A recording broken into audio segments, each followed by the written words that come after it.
All right, welcome back. It's good to see everyone again. This is Corey Geary, co-founder of Prodigy. I've got Connor Antley here as well, also co-founder of Prodigy Soccer. So I wanted to very quickly introduce what we're doing tonight and who we're talking with, just to give some context. So I'm here with Connor Antley, who is a co-founder of Prodigy Soccer, but also an active player for DC United in the MLS. We both co-founded Prodigy Soccer, which is a free newsletter for players and parents who really want to learn more insights and find pathways to getting to the next level, whether that's the next team, college, or the pro level. So we built this newsletter for those parents who are striving. We send out exclusive insights. We send out tips, tricks. Hopefully we'll meet with some college coaches in here as well and scouts and trainers. So a lot of really exciting stuff. But last week we hosted an introductory call about why we're launching this newsletter. And this week we wanted to dive more into Connor's story. It's kind of our first guest since we have this all access to Connor Antley and give him a bit of the stage tonight to talk about his background. And then in future weeks, we'll talk about other guests as well. So Connor, good to have you again. Week 2, back to back. Thanks for joining. You.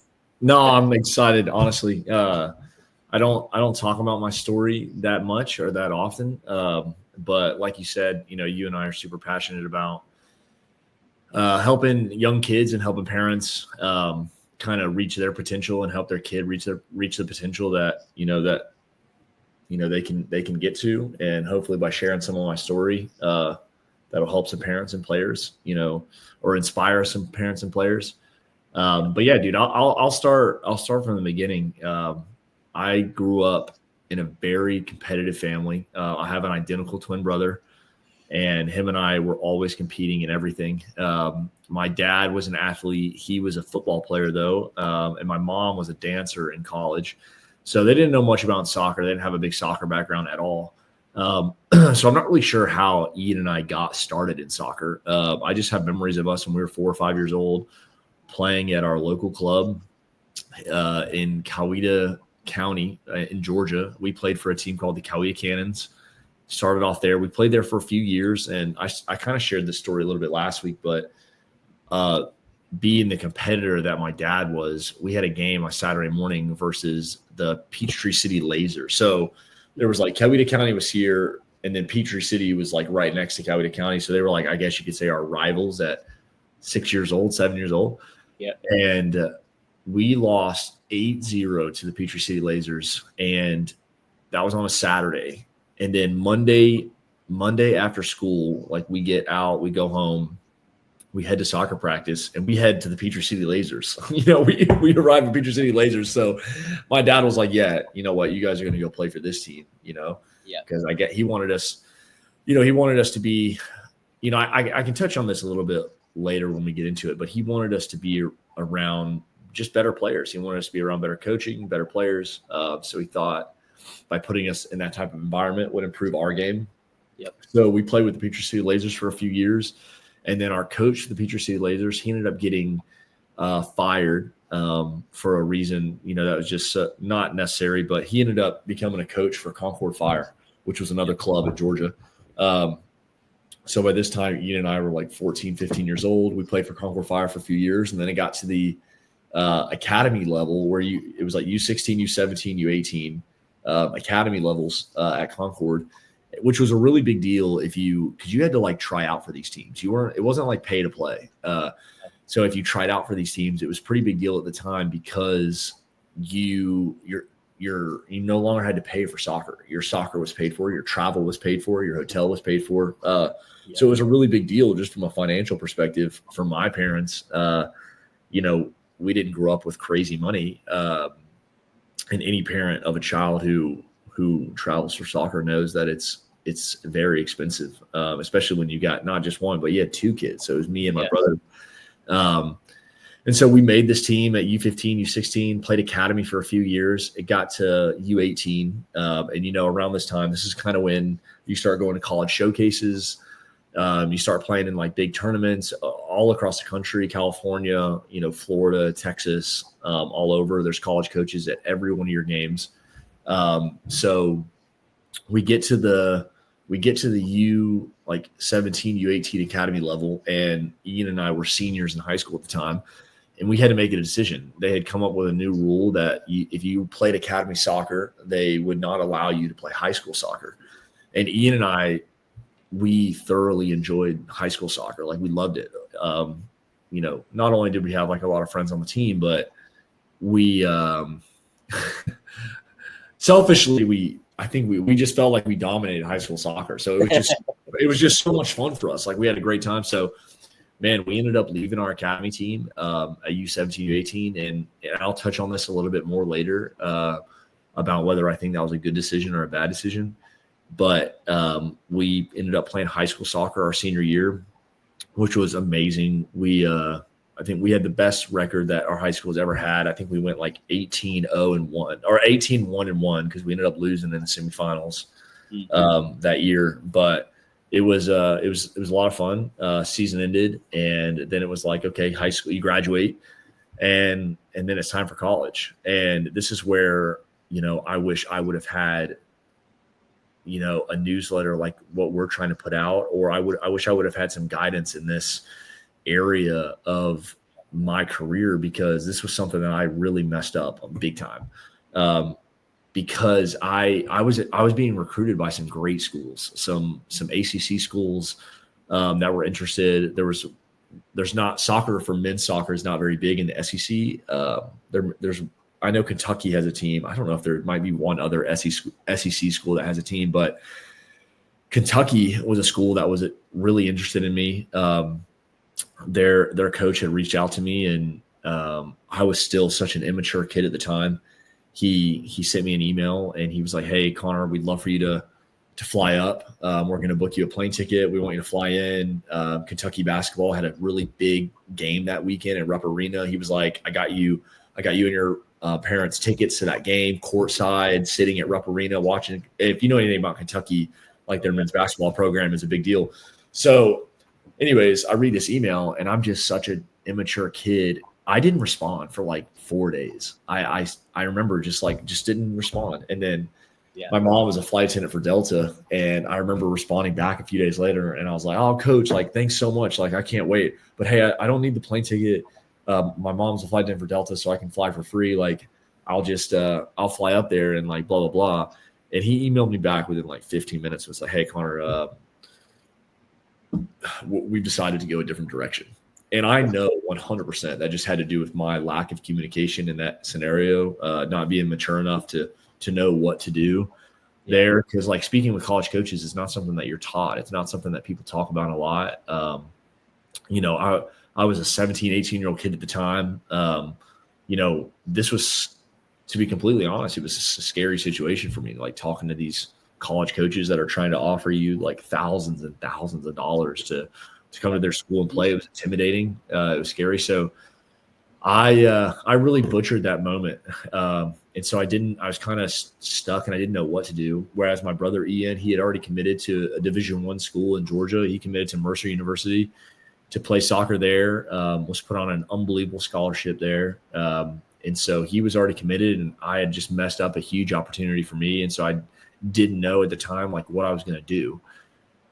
So like a few weeks went by, and I actually ended up getting a call from the head coach at Mercer University where Ian was committed to play. And he was like, he's like, I don't do this often. I've actually never done this, but we're interested in having both Ian and you come to Mercer. He was like, he's like, typically I try to keep away from family members, like being a part of the same, not only the same college, but same class and everything. But he took a risk and had Ian and I in. And so we were both put on really, really good scholarships there. And then this is where my story gets like crazy. Not many people know this about me at all, but I played, I graduated from high school in 2013. And then that fall of 2013 was my freshman year at Mercer, my freshman soccer season. I was in college for 6 months for that soccer season. And I, as a freshman, I started a good amount of games, played a good amount of minutes, whatever, had a really bad injury in my freshman year. But my grades were absolutely horrific. I ended up ending that first semester with a 1.8 GPA. I failed the class. And I really battled with like, man, is this what I want to do? Is this where I want to be at? I was such a kid. Like I was such a young kid at the time. I was dating a girl at the time who is now my wife. I was like away from her. It was a huge, like, I don't know. There was just a lot going on. And I ended up leaving Mercer. I left Mercer. I remember sitting in the my head coach's office with me, my head coach at Mercer, and then our like academic probation officer person. And they were like, yeah, Connor, like if you're going to stay here at Mercer, we're going to have to put you on academic probation for the next semester or whatever. And I was like, you know what? I think I'm done playing. I think I'm done. And so I ended up dropping out of Mercer and left and went back. Like thankfully home was only like a few hours away, but went back home, didn't know what I was going to do. And I ended up transferring all what credits I did make at Mercer. I transferred them to Kennesaw State, went to Kennesaw State for a semester, went there for 6 months. And I was put on academic probation at Kennesaw State for 6 months. But I ended up making all A's at Kennesaw State, which is really great. And I remember that 6 months, that semester went by, and college coaches started to reach out to me about if I wanted to come play. Like Brett Surensey, who's the head coach at Georgia State, he had reached out to me and was like, hey, do you want to come play men's soccer here at Georgia State? And I was like, by this point, I really missed it. I wanted to play. I remember watching Ian play in college, and I was like, man, I want to be a part of that. And so Brett Surensey at Georgia State had actually reached out to Brad Russo at Mercer, who's the Mercer head coach. He was like, hey, Brad, I got this guy Connor. I think we're going to try to offer him a scholarship, bring him in. What can you say about him? And, you know, he told Brett what he thought about me. And then 5 minutes later, my phone rang. And it was Brad Russo at Mercer. And he was like, hey, look, like I'll offer you your full scholarship back if you come back to Mercer instead of go to Georgia State. So I ended up, long story short, I ended up going back to Georgia State. I went. Mercer. Huh? You went back to Mercer. I'm sorry. Yeah, I went back to Mercer. Sorry, I went back to Mercer. I did 5 straight semesters of straight A's, 4.0s, GPAs, right? And I ended up graduating from Mercer with like a 3.6 or 3.7 GPA, which was unbelievable for me given where I was at, where I had started that first semester. And then I graduated from Mercer. Didn't get drafted in the draft in 2017. You know, Mercer's a small Division I school. We did go to the NCAA tournament several years, and that was really great. You know, we won a couple conference championships, which is amazing, but not a very like high profile school in terms of like getting players drafted and whatnot. So didn't get drafted. Ended up that after I graduated in 2017, that summer going down to Statesboro, Georgia to play PDL with a team called Tormenta FC, brand new club. They were going to be joining USL League One the following year, and they were having a PDL season. And I got a call from their coach, went down there and played, did extremely well with their PDL team, and then ended up signing in 2019 my first pro contract ever with Tormenta FC. 2019 was so stoked about that. Had a lot of friends on that team that kind of rolled over from the PDL season. 2019 with Tormenta, I won USL League One Defender of the Year, which was amazing, which was great. And then they ended up, after that 2019 season, so for 2020, they ended up transferring me to Indy 11, which was in the USL Championship. So the next kind of step up. And then 2020 was a weird year because that was a COVID year. We only played like 16 games, and it's like the same 4 opponents. It was a really tough year. My wife and I, we were married by then. We loved it a lot in Indy, but we just didn't think it was for us. So after that season, contract ended, 1-year deal in Indy ended, and ended up getting a call from a coach named Neil Collins down in Tampa for the Tampa Bay Rowdies. He called me and was like, hey, we'd love to have you down here. So, it didn't take much to convince my wife to move down to Florida. And I played for Tampa Bay for 3 years. And then I was going into my 4th year, which was last year in 2024. And we were about a week and a half into preseason with Tampa. any other day. It was a Wednesday afternoon, just finished training. And our new head coach, his name was Robbie Nielsen, pulls me outside. He's like, hey, I want to chat to you for a minute. So I come outside with him, and he goes, hey, Connor, we've agreed to we've come to an agreement with DC United we've come to a transfer agreement with DC United for you. You should go upstairs and, chat to the GM. So I'm thinking in my head, like, what is going on? Like, I just got my hair cut. Like, we had media day that day. I was going to go take all my photos with Tampa Bay Rowdies for the 2024 season. This was the last thing that was on my mind. And then I go upstairs to the GM's office, Nico, he looks at me and says, hey, you need to call your agent. And so I call my agent, and my agent's name is PJ Savage. We're going to have him on the podcast here, hopefully in a few weeks, but to give an awesome just perspective from an agent and what it's like. But anyways, DC United at the time, they were in Saudi Arabia for preseason. And so the communication was a little delayed between like my agent and their GM and their assistant GM. But long story short, yeah, they offered me a contract, and my wife and I packed up everything we owned in 3 days and then flew up to DC that Sunday. And then started my career at DC United. It was tough. Like I had only been in DC for 5-6 days, and we had one last preseason game, and it was away at FC Dallas. And I barely knew these guys' names on the team. I really didn't. I knew Troy, the head coach. He obviously he wanted me to come in, but I didn't know my teammates yet. But I started in this last preseason game against FC Dallas. Troy was like, hey, I just want you to play like 45 minutes. Ended up playing the full 90 minutes. It was my first 90 minutes I'd played in like 4 or 5 months. And then the following week, the season started. We had our first game. I got subbed in, first MLS game of the season, my MLS debut. Got subbed in like the 70th something minute and ended up getting the game-winning assist, which was unbelievable.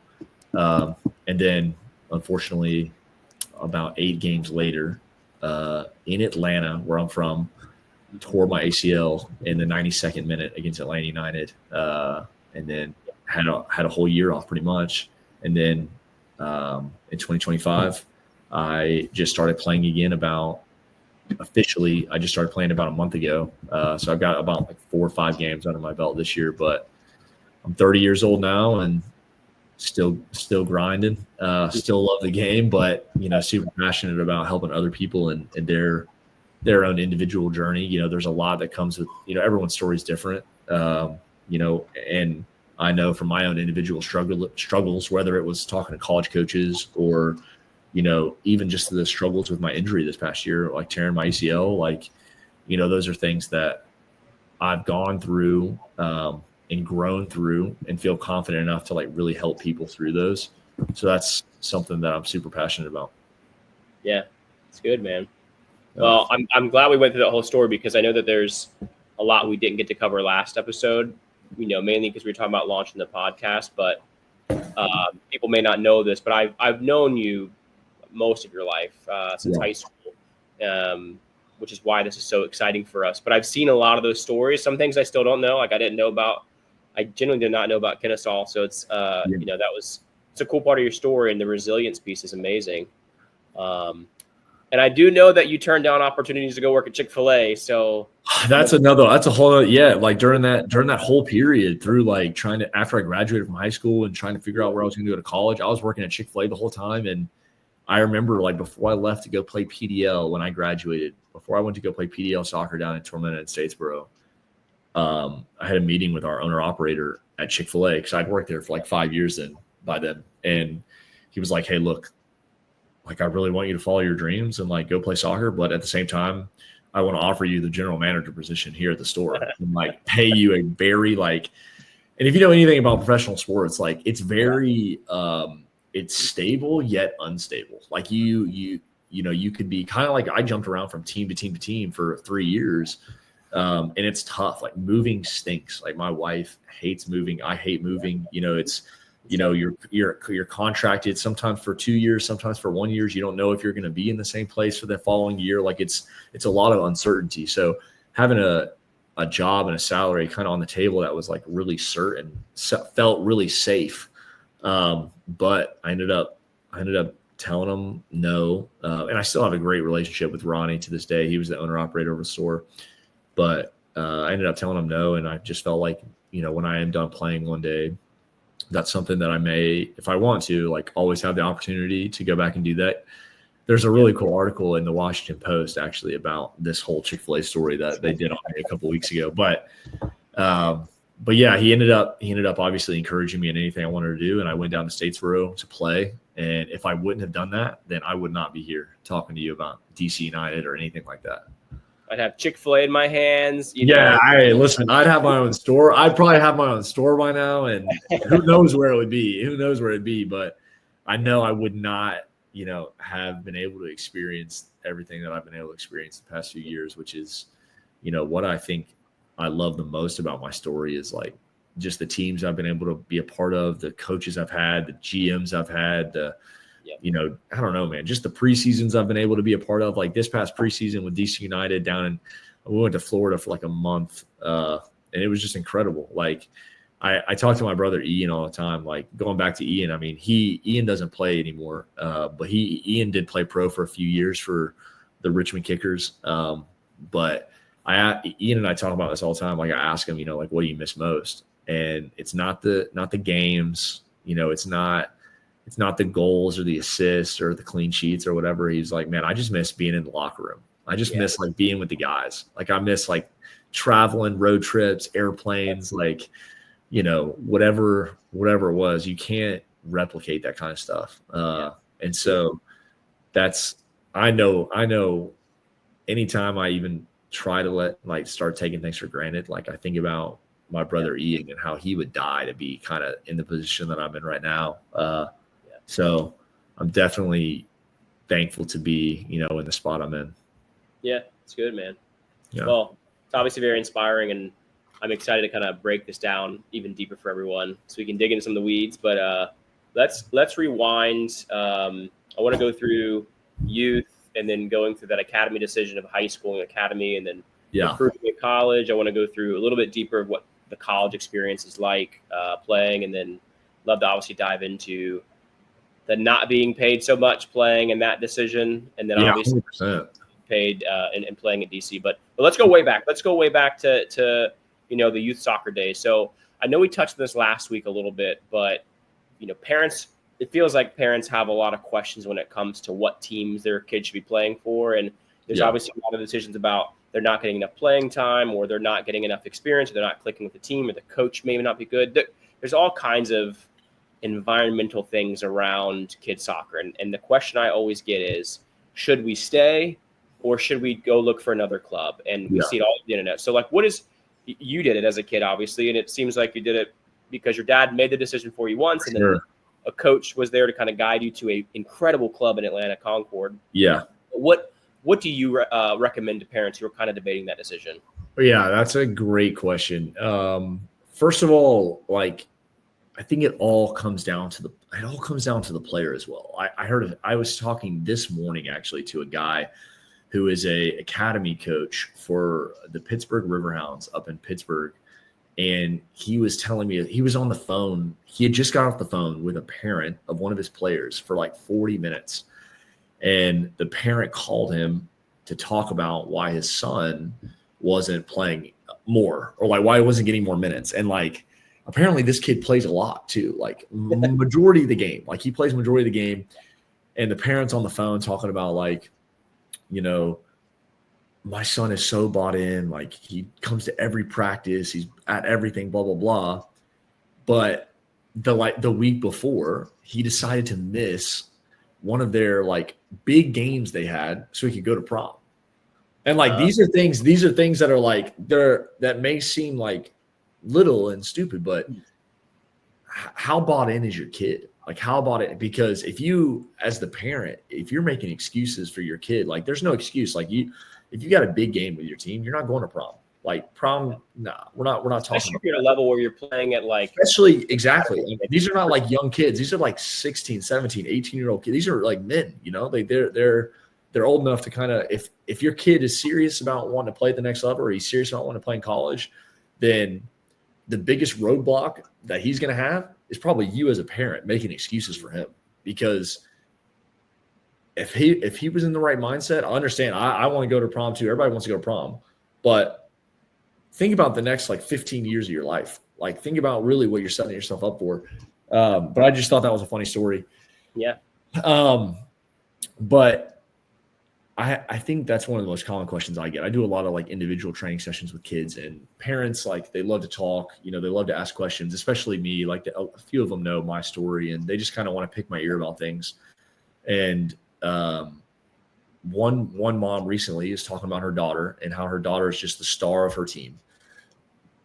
Scores the goals, gets the assist, but her team they don't travel to as many showcases. They don't go to like college showcases. They don't really get seen very much. Or there's another team over here that wants her daughter to come play for them. And if she were to come to this team, she would not be the best player on the team. She may play half the time that she's getting over here, but this team over here is going to college showcases. They're getting seen. And I will always lean towards the side where your daughter's going to get seen. I think that you take your daughter and you put her around players who are better, your daughter's going to become better. I always tell people this too, like, the earlier you can get your son or daughter playing at a higher level, like if she's 14, 15 and you can get her playing with 18-year-olds, do it. Like do it. Get her playing with bigger, faster, stronger people and she will develop quicker. He will develop quicker. So I told her, I was like, if it were my son, if it were my daughter, we'd be making the move. I was like, because it only takes one game for one college coach to see your daughter play 45 minutes and a half, and then boom. I've seen it happen right in front of my eyes. Full rides handed out after games to a girl who didn't really play very much in her team. She got an opportunity to start, play the full 90 minutes, balled out, full ride. Auburn University, Division I school. So that's what I would encourage parents to do. But I would also encourage all parents to sit down and have one-on-one conversations with their child about, is this something they're serious about? Is this something that they want to do? Because, it's not talked about that much, but, playing college soccer is a really big deal for your parents in terms of like financial help. College is not cheap.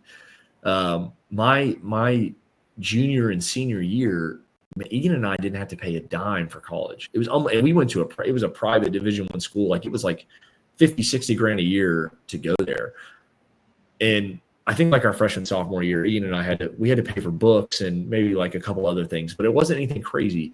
But I'll tell you, like, it was extremely helpful for my mom and dad, to not have to have that financial burden. And it was something, we worked for, we committed to at our youth stages.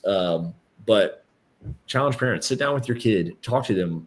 Is this something you want to do? Is this something you're bought into? Because parents spend thousands and thousands and thousands of dollars at the youth level for their kid to play.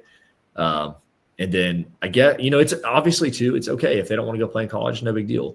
But if they are serious about it and they do want to take it to the next level, playing in college is awesome. It's some of the best memories I have in my whole career is playing in college and on those long bus trips. We rarely flew anywhere, but long bus trips, you create friends for life in college and, being able to play soccer and, help your parents pay for that college is just cherry on top.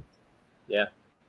I think we share stats all the time on our Instagram and Twitter and whatnot, but we love the stats of, how many kids actually get to the next level. And there's a stat out there right now. Only 1.4% of kids get drafted out of college. And I know you weren't one of them, but like the reality for most parents, they, everyone thinks their kid is, the best. And I agree. My kids are better than anyone's kids. But I do think that the expectations are so high and managing those expectations are important where, hey, you're also choosing a college that may be giving you a career path because only 1.4% actually go professionally straight out of college. And that's a harsh reality, but that college, that full ride, that experience really sets kids up to have so many other opportunities if lo and behold soccer doesn't work out, right? So yeah, 100%. I think that opens up a lot like that we could talk about and dive into that.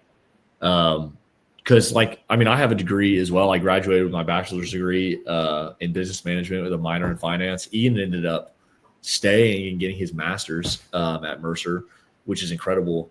But I think there's just so much that you can dive into when it comes to like the high expectations you talk about when it comes to like a kid going to play college soccer and then eventually if they do want to go play pro, because a lot of people think about like, I mean, at least when I was in college, like my senior year, if you didn't get drafted, like, oh man, like you were just a nobody. Like no team wanted you, whatever. But like what I didn't understand then that I know now is that even those guys that get, there are very, very few of them that actually play in the MLS. Like very few. Like I'm talking like 5 to 10 that actually play in the MLS. The other ones are, put down into like MLS Next teams or even sent on loan to USL League One or USL Championship teams. So everyone's path and journey is different. You shouldn't get discouraged if, look at my path, look at my journey, dude. I went to Mercer and then went and had pretty much a tryout with a PDL team out of Statesboro, Georgia, and then ended up doing well. And I think I said this last week, but I feel like I was the guy who just never gave up, who can everywhere he went, every team he played for, just worked as hard as he possibly could. I controlled what I could control, my work ethic and my attitude, and then eventually it paid off for me, and I think that's really important, when it comes to managing expectations coming out of college, is that USL League One, USL Championship, PDL, they're all high levels. Like even if you can go from college to an MLS Next team, which is a whole nother bag of bones to talk about because MLS Next didn't exist when I was coming out of college. Right. And I wish it, and I wish it would have, because I think there are some unbelievable MLS Next teams out there. But it depends on, if anyone wants to talk about that depends on the MLS Next team or the MLS team that it is. Cause like, for example, Charlotte, their MLS Next team is Crown Legacy, incredible MLS Next team. And they actually have like a proven pathway to the first team. Like if you go play for Crown Legacy, you have a real high likelihood that you're going to eventually get your shot with Charlotte. And there's a lot of MLS Next teams that are like that. There's a lot of MLS Next teams that are not like that. But that's a whole nother, I could talk, we're going to get this guy on the podcast here in a few weeks. His name's Tate Johnson. He plays left back for Vancouver Whitecaps right now.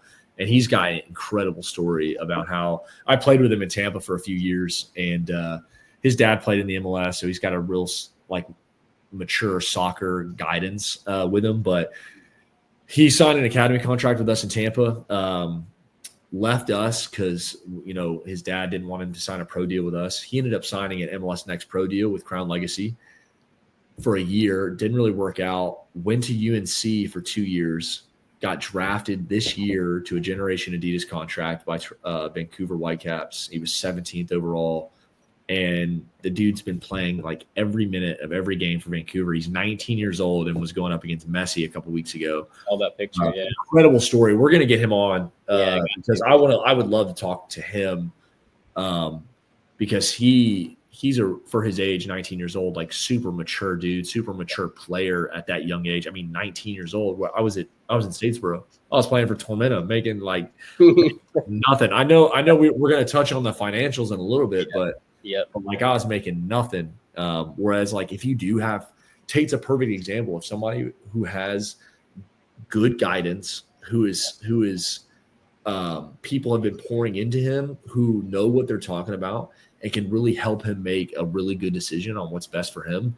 And now look at him. Like, and the earlier the better. If you can start getting poured into and like really hearing good knowledge and just good advice at a younger age, 14, 15, 16 years old, it's only going to set you up for success, later on.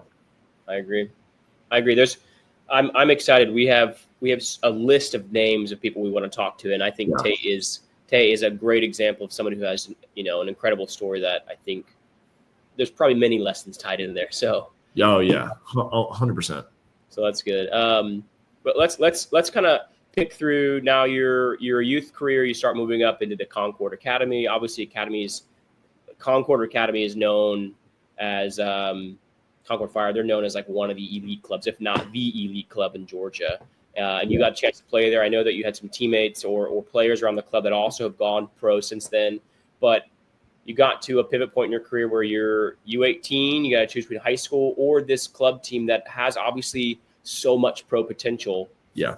Let us know what were the details going in that decision. I know that you talked about the playing and the excitement of playing high school, but do you share that decision? Obviously, would you do it differently now? Yeah, 100%. I think that was a super selfish decision of Ian and I, because we just, at Concord with our academy team, I was honestly at the time I was playing left mid, playing left back a little bit. Ian was playing right back, center back type stuff, but so not that we were playing boring positions or anything like that, but for East Coweta, both of us played up top together, and so Ian, like our senior year, Ian had 34 goals and 3 assists. And I had 24 goals and 15 assists. So our senior year of high school was just, we just wanted to like dominate these teams we were playing against. And we just wanted to win games. And looking back, that was so immature, because these guys that stuck with our academy team, these guys got scholarships to top schools like Duke, UNC, Air Force, Army, like just, unbelievable scholarships to unbelievable universities. But I will say that even though, and this just goes back to what I say, like everyone's path is different, even though all of these guys that got unbelievable scholarships to these unbelievable universities, like none of them went pro. None of them. Like not even USL, nothing.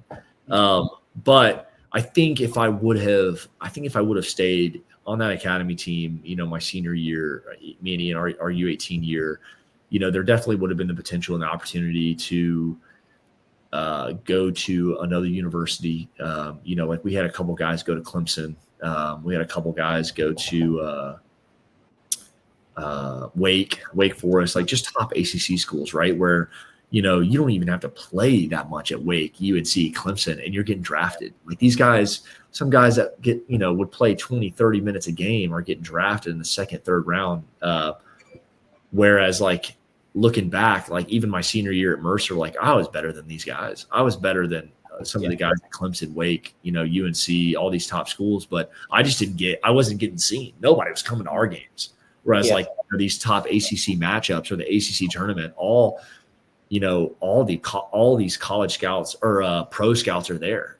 I'm learning even more and more about that to this day, where like at DC United, I've built relationships with these guys that are going to the ACC tournament. They're going to all these college tournaments. They go to the College Cup, which was in Cary this past year.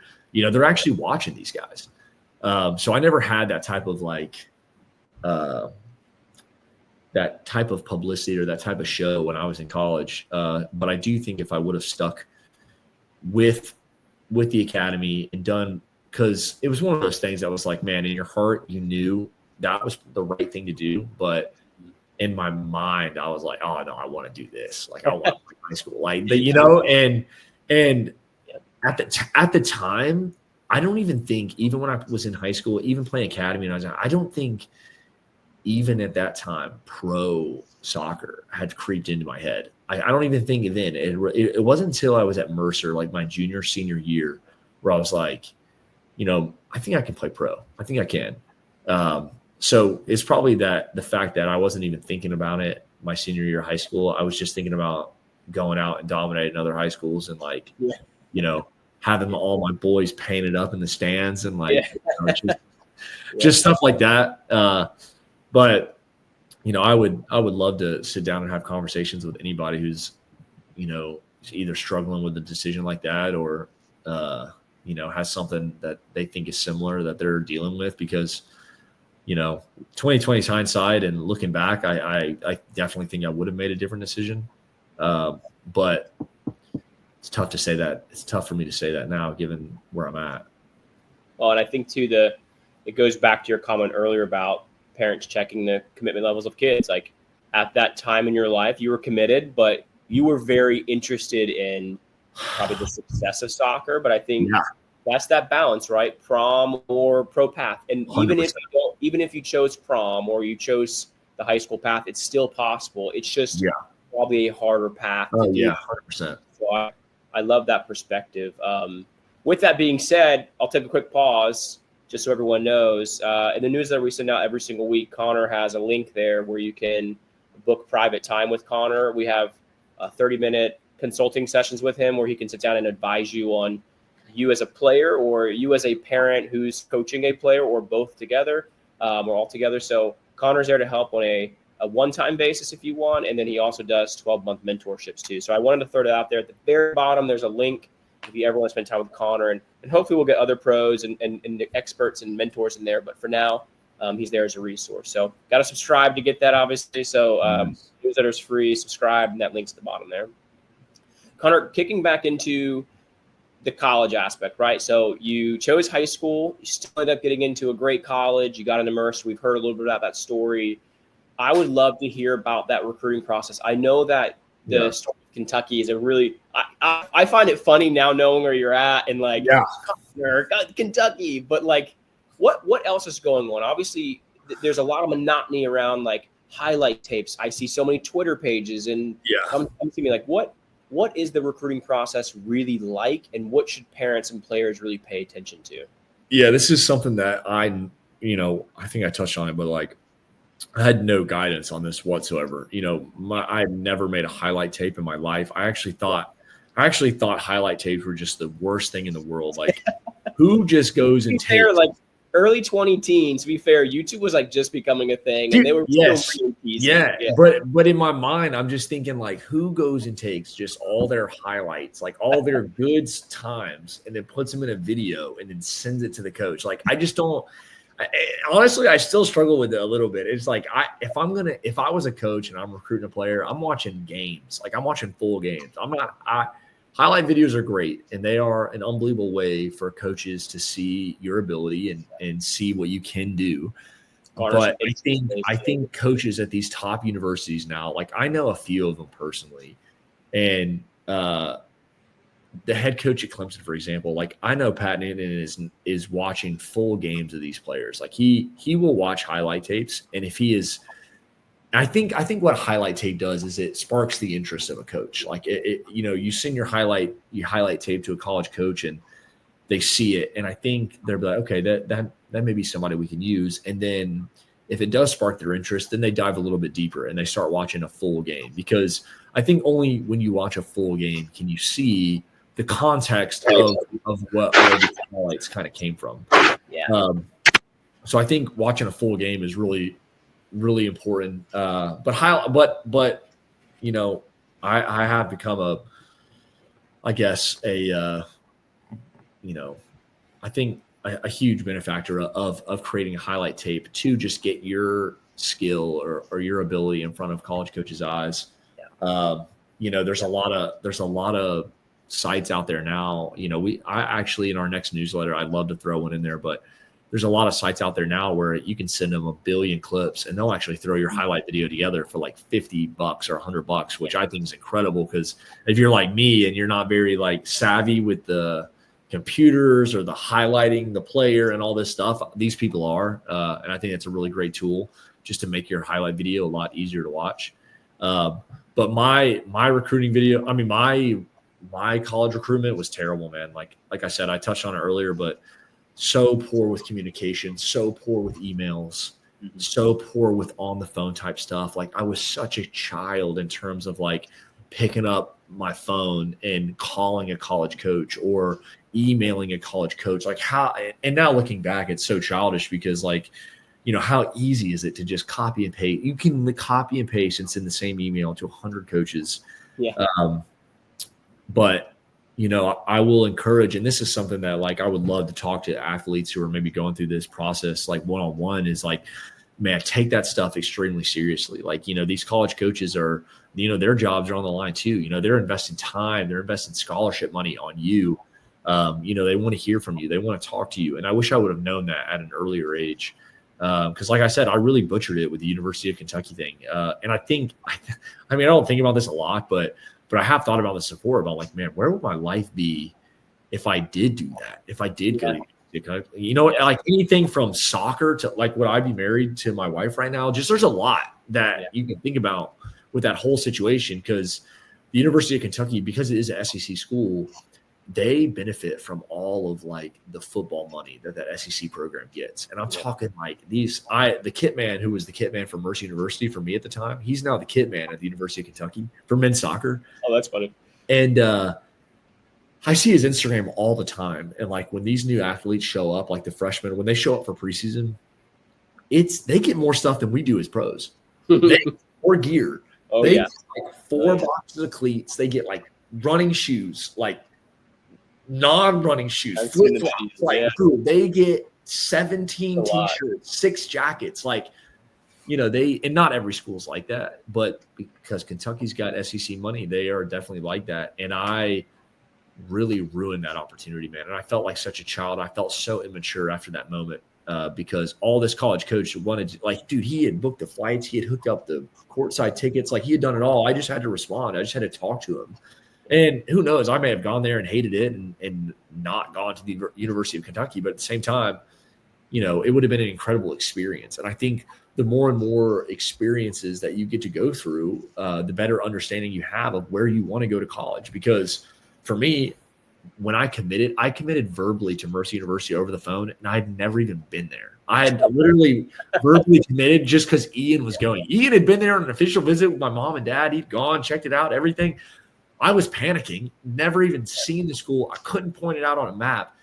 And I verbally committed over them. Yeah, I'll go. Take me, please. Because no one else, like, it just, I was, you know, it was like my last option.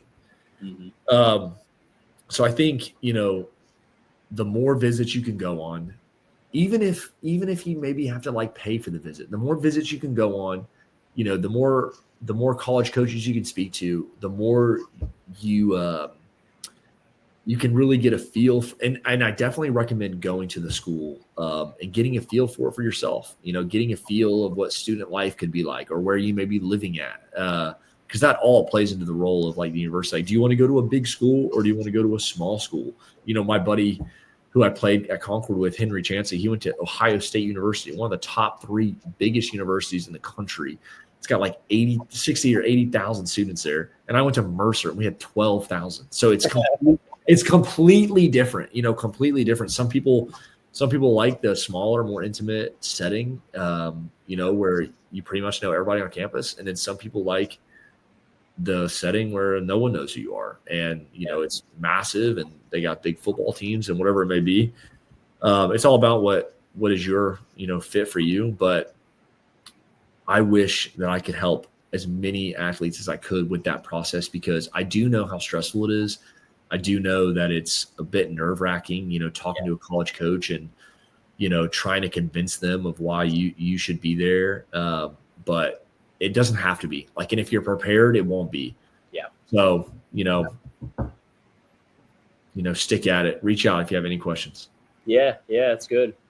I know this Q&A is about me, but funny story. I actually got a college coach out in Florida recruited me to go to Albion College in Michigan. It's up there. And at the time, it was like my first verbal interest. I'm like, oh, I love it. I'm going. Like, it's done. Seal the deal. Yeah. And my dad's like, here's where it's at on the map. It's, you know, north. I don't like the cold. So no, it's interesting. I think that's a good perspective for parents to have, is the being very organized, going on visits, staying prepared. I think, you know, I unfortunately got to play college soccer, but my dad was really good about tracking things. Where was the school at? How many kids? Male to female ratio? Like, I think with everything, you know. Yeah. I think one of the best pieces of advice that I ever heard too, and this is probably the last thing I'll say about the college recruiting. Sure. I had a college coach, the very first college coach to ever offer me a scholarship. This was before even the Kentucky situation. It was Ben Freakley. He was the head coach at Georgia Southern University. And I'll never forget, he offered me a 57% scholarship to go to Georgia Southern, right? Which, you know, I was like, at the time, I was like, man, I think I can get more. Like, I want more. And so I remember going and speaking to him about, hey, like if I get 57% this year, can I get like 70% next year, blah, blah, blah. And he was like, hey, look, like I've never done, I've never ran the soccer program like this, and I'm just not going to start now.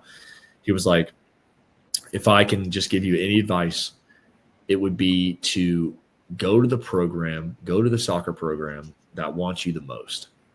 And I remember him telling me that and thinking like, oh, dude, you're just saying that because you really want me to come there. Yeah. But looking back, he was so right. He was so right. And this is advice that I'll give to any athlete that's going to college that is, kind of deciding where they want to go here or there. Does this coach want me more? Whatever. Yeah. Go to the university, go to the school, go to the coach who wants you more, because that is the coach that is going to play you. Yeah. Go to the coach that invests in you, who wants you, because this guy, Ben Freakley, even though he offered me all he could, all he had left was 57%. But this guy came to every one of my games. He would talk to me after every game. We ended up, this is mad because he's no longer the head coach at Georgia Southern University. He's actually an incredible mentor of mine. He worked most recently with Atlanta United for the past few years. He's done work with me at Tampa Bay Rowdies. He did work with me when I was at Tormenta. But he is an incredible life coach now, for not only myself, but I'm a head coach here at DC United, a lot of players I know. But I'll never forget that piece of advice that he gave me, is go where you're wanted the most, because that's where you're going to be invested in the most and believed in the most, and that's where you're going to play. Yeah, that's good. That's really good. Well, I know the college recruiting process can be really confusing. Again, we're here to help. Our goal is to hopefully bring in some of these names you're hearing, and then obviously bring in college recruiters, college coaches, assistant coaches, scouts. We hope to have a lot of those resources available to you via this video form, but also in the newsletter too. So a lot more to come on that process. But thanks for sharing all that. I know we got about 10 minutes left here.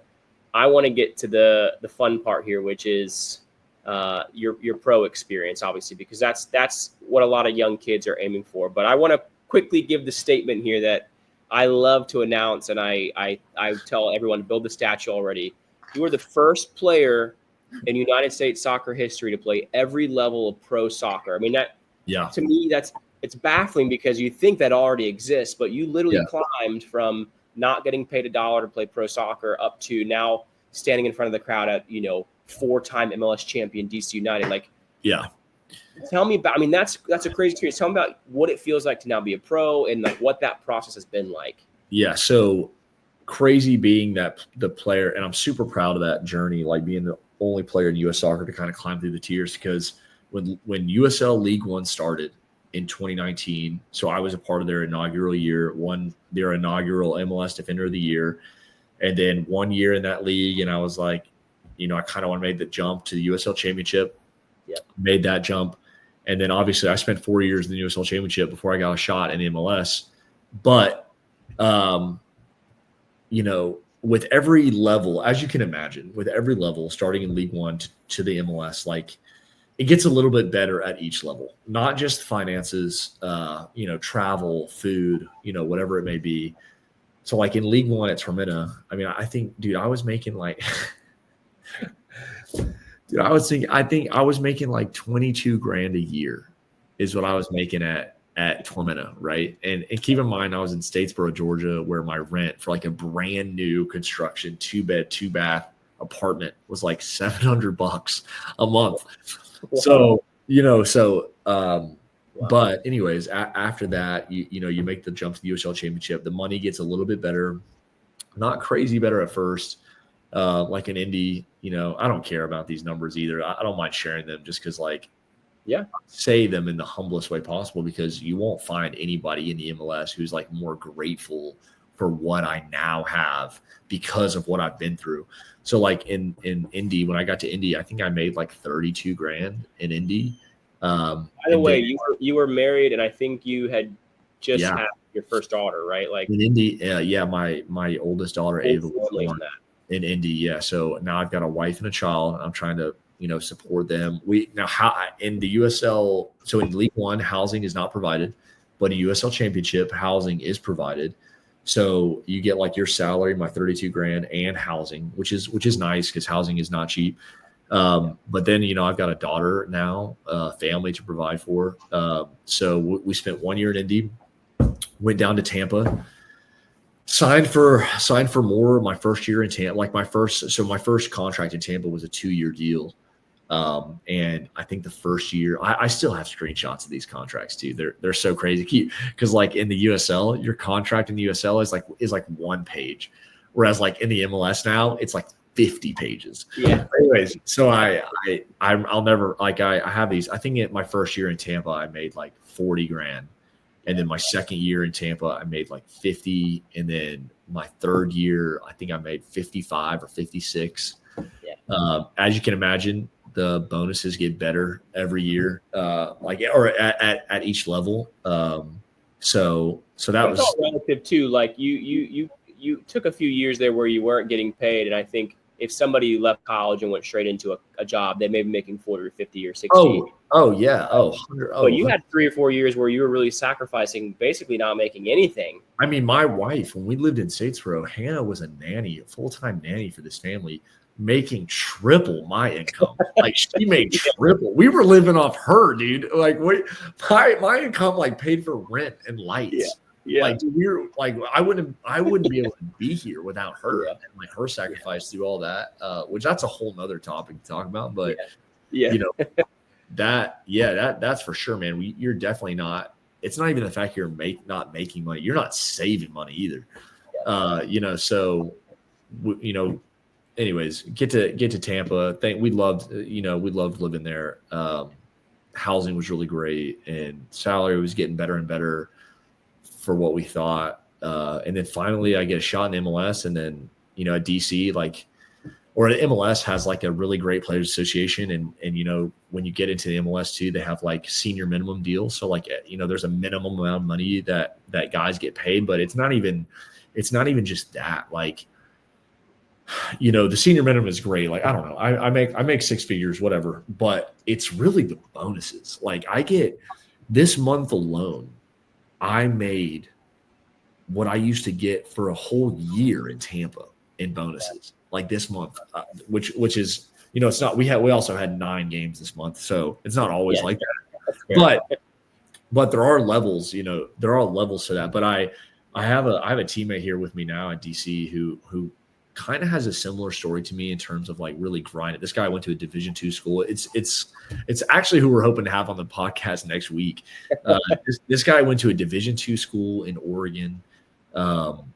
Grinded his way through the USL. Best teammate I've ever had. And I'll tell him, he knows that. I've told him that a billion times, but the best teammate I've ever had, just an unbelievable dude, somebody that everybody kind of just roots for. And finally, gets his shot in the MLS too with DC United. He lives literally 6 doors down from me.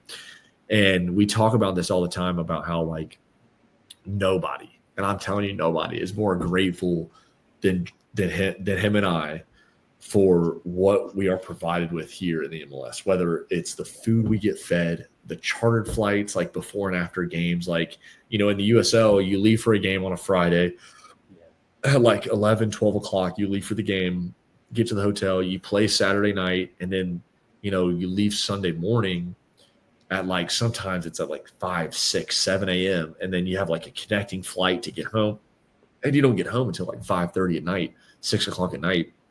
Whereas like here in the MLS, dude, I finish a game in Orlando at 9:30. Dude, I'm in my bed by 11. I'm back in DC. I'm back in Virginia in my bed at 11. And it is just a whole, the hotels we stay in they're just dumb. And the food we get fed is just incredible. And believe it or not, Jordan and I joke about this. There are still guys up here that complain. Like they complain about it. And Jordan and I are like, yeah, food stinks. Like looking at each other, like we're literally grabbing to go box. Awful. Yeah, it's terrible. But it has been an unbelievable, like, I don't know, man. It's been an unbelievable journey. I'm super how do I say it? Like, I don't know, like in the humblest way possible. Like I am really super like proud of my journey. Cause I said it, I mentioned earlier, like feel like I just never gave up. Continue to work as hard as I possibly can. Obviously, the injury this past year was extremely difficult, not only from a physical perspective, but a mental perspective. Shout out to anybody that's going through any type of injury. It doesn't have to be ACL, but, I definitely dealt with a lot of mental struggles through that. So I definitely grew a lot as not only a person, but a player through that mentally, because it was like my first big injury that I ever had. And that was really tough. But I know there's athletes out there that I actually met a guy. We had a game Saturday night. I met a guy after the game. He pulled me aside and he was like, "Hey, I just tore my ACL like last week playing soccer. I'm getting surgery this upcoming Tuesday." He gets surgery tomorrow. But anyways, I gave him my phone number and he shot me a text today and we connected because I want to connect him with the guy that I did rehab with. But anyways, it's just like I have a super soft spot in my heart now for people that are dealing with these types of injuries because they are tough. Like they are hard. Being out of your passion and what you love to do for an entire year is tough. Not being in the lock, not you're a part of the team, but you don't feel like you're a part of the team because you're not traveling on the trips. You're not celebrating the wins with the guys. Like, you're showing up and doing rehab every day. You're not really in the meetings anymore. You're not in the locker room that much. Like, you just feel uninvolved and it's tough. I don't care if you're playing in MLS or you're, a college player or if it's at your club, whatever it may be, it's all the same. So I have a huge soft spot for those people now because as much as it is difficult physically and the rehab is extremely hard, mentally it probably is arguably harder. I believe it. So that's a whole nother, I think you and I we'll probably do a podcast on that because we've got some guys we want to have on a podcast that really helped me through my journey. I definitely want to have my PT on here. He's incredible. But I know there's a lot of athletes out there that get injured and, some of them never play again. So if we can help in any way avoid that, that's the goal. Yeah. Well, I can say wholeheartedly, we always make this joke, or I like laugh and joke about, man, you crazy, like kid I went to high school with, went through all 4 levels, like first player, it's like, it's insane. But I think it's insanely incredible how you got to this level and then it was ripped out from underneath you. And that journey you've had to get back is, I think we could write many books about it, but also just the amount of people it took, the Army, the willingness from you, the perseverance. I'm really excited to see the guests we get on the show to have more conversations because that is a major part about youth sports all the way up to the pros. So it's really incredible. I want to end on a good note here and really paint inspiration for maybe guys that are in college who are almost there, maybe guys that are in lower level pro levels or in the USL championship. I want to paint it for high schoolers, for kids who are looking at colleges. I want to paint it for kids who are switching youth clubs to go play for the team that beat them 8-0. Like I want parents and players to be inspired. Talk to us about what it's like walking out of that tunnel, wearing the DC badge, stepping on the field. There's people that are screaming your name. They're excited. You are under the big lights. You've made it. I know we've talked about that, but paint that picture of how hard it was to get there and what it means to actually be out there. Yeah. I mean, that's a good question. I think I could talk for an hour about that. I'll never forget my first MLS debut was that home opener we had against New England Revolution. That was an incredible night for me because I did get the game-winning assist for that game to Christian Benteke as well, which was just like, that's a whole nother like chat because, going from, where I've been to like having this guy as my teammate has been incredible. But I think the memory I think of the most when I think back to that, like, oh my, like you kind of made it moment was my very first MLS start away last year in St. Louis. I can't imagine many people or I don't know, maybe they have. I've been to that stadium in St. Louis, brand new stadium, incredible stadium, incredible field, but their fan base is just aggressive, man. Like they pack that thing out like 20, 25K full. And I remember, like, so before you walk out on the field, it's kind of like how Atlanta United does it as well. Before you walk out on the field, you're underneath the stadium where they have like kind of restaurants down there and like lounge area. But there's like thousands of fans down there, thousands. And it's dark. Like there's like lights flashing. And fans are like, I'm like standing in line, like I'm holding this little girl's hand before we walk out. And I'm telling you, fans are like here and here, bro, like right next to your face. And they are screaming, dude, like they are screaming everything under the sun at you before you even walk out on the field. Yeah. And I remember in that moment just thinking like, dude, like this is what you worked for. This, you wanted this. Like you wanted this. You know what I'm saying? Yeah. And we ended up tying. We ended up tying that game. We didn't win, but dude, when you play away in the MLS, your tie is good. Yeah. So we ended up tying that game. But I always go back to that moment and think to myself, like, for me, that was the moment where I was like, man, I freaking made it. Like all this hard work, all the times where I thought I was never going to play again, all the times where I doubted myself or my career or thought I wasn't good enough. Like, nah, like keep working. Keep pushing yourself. Be the hardest worker out there. Control what you can control, your attitude, your effort. And I'm a firm believer that things are going to work out for you. Like genuinely, I feel that about everybody. Like if you continue to work hard, push yourself and believe in yourself, like you'll get that, you'll have that moment. And now, because I think back to like, it had been a really long time, years since I had been like nervous for a game.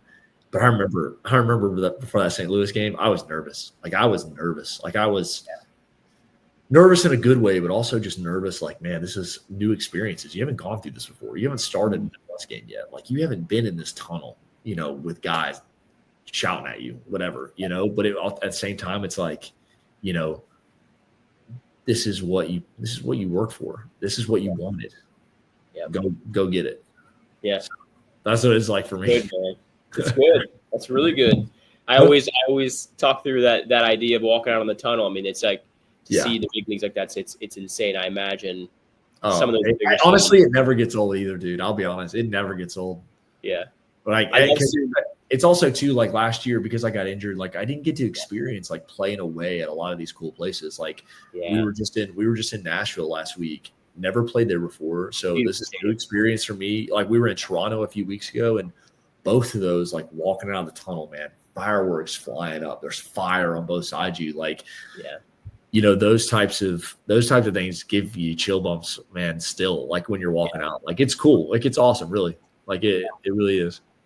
Yeah, truly. It's amazing to see, and I'm stoked for you, man. I'm glad to see you back on the pitch. I'm glad the injury recovery has been well, and I'm really excited to see, what the rest of the season holds for you and what the future holds. But it's incredible watching your story, and I really hope others are inspired by it as well. And I think that people hopefully will see how much it bleeds into what we're doing with Prodigy Soccer, and hopefully we can provide stories and inspiration, but also resources and tools and all that. So I think at the end of the day, like with you and I, man, like we just want to be like black and white with this. Like we don't have anything like we're not trying to sell like bull crap. We want to we're real with people. Like we want to tell real stories about real situations, real scenarios, and really offer up like real advice, because I was there. I've been there. And there's not many things that a player would come to me about that I haven't been through myself. I genuinely feel that way. Or a parent too. Like a parent could come to me.